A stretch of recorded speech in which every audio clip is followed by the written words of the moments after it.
Jamhuri ya Muungano wa Tanzania. Baada ya shukrani kubwa kwa Mungu, nitumie fursa hii kuwapongeza viongozi wote mlio hapa leo.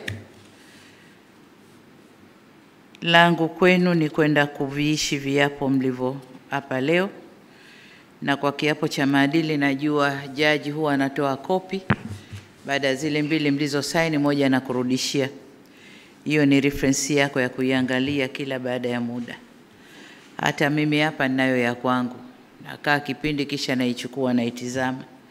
Najiwekea tiki, wapi niko sawa, wapi nalegea, wapi hivyo. Kwa ndio maana ya kiapo hiki na kupewa kopi.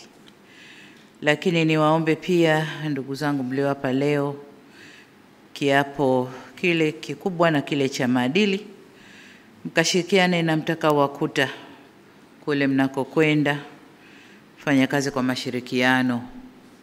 Lakini na wale mtakao kutwa, mawaziri wako hapa na makatibu wakuu, mmekuja kupokea watu wapya, mkawape ushirikiano na muelekeze ipasavyo wapya wanaokuja. Kwa upande wa Jaji Mgeta, Susan Mlawi hayupo. Lakini Jaji Mgeta upo, umeapa kuingia kwenye tume ya maadili. Huko nako kuna kazi na mkubwa wako yuko hapa. Kuna kazi, sisi viongozi ni wanadamu. Ni watu na wanadamu. Tuna miko tumewekewa. Ukitufanyia assessment leo, unaweza ukatukuta only 30% tunafuata kweli hiyo miko ya uongozi.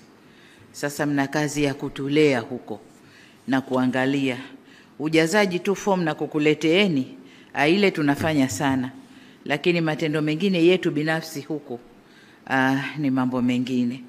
Kwa hiyo naomba mkasimamie maadili kwenye utumishi wa umma. Tumeharibika leo hii. Mtumishi wa umma anakosa uzalendo. Anakosa, tuseme nini sijui, ile moyo, na kwamba mtumishi wa umma anathubutu kuchukua siri kwenye mafaili, akapiga picha kwenye simu yake na akasambaza kwenye, akijua kwamba anamkomoa rais, akijua kwamba sijui anamkomoa nani inline, lakini kumbe ni yeye amekosa maadili, ni yeye hawajibiki kwa taifa lake, uzalendo kwa taifa lake hakuna. Kwa hiyo hayo ni mambo ambayo yapo. Hilo ni moja, lakini kuna mengi ndani ya utumishi wa umma. Katusaidieni, kwa sababu utumishi wa umma ndio engine ya uendeshaji wa nchi hii.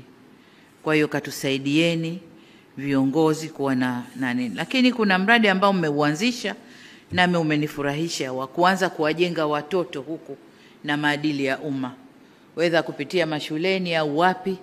Lakini nimesoma somewhere kwamba tume sasa inataka kuanza kujenga maadili kwa vijana, aidha walioko universities au sekondari, lakini wakuwe na yale maadili. Itatusaidia sana. Sababu Waarabu wanasema nakshi. Unajua nakshi? Ile michoro ile, mapambo unayoyachora kwenye jabali yanakaa zaidi. Lakini ukiyachora kwenye mchanga, upepo ukipita Sasa watoto ni majabali yetu, yanakuja. Kwa hiyo mkijenga akili zile, mkizianza sasa hivi, zitakaa vizuri kuliko sisi wakubwa.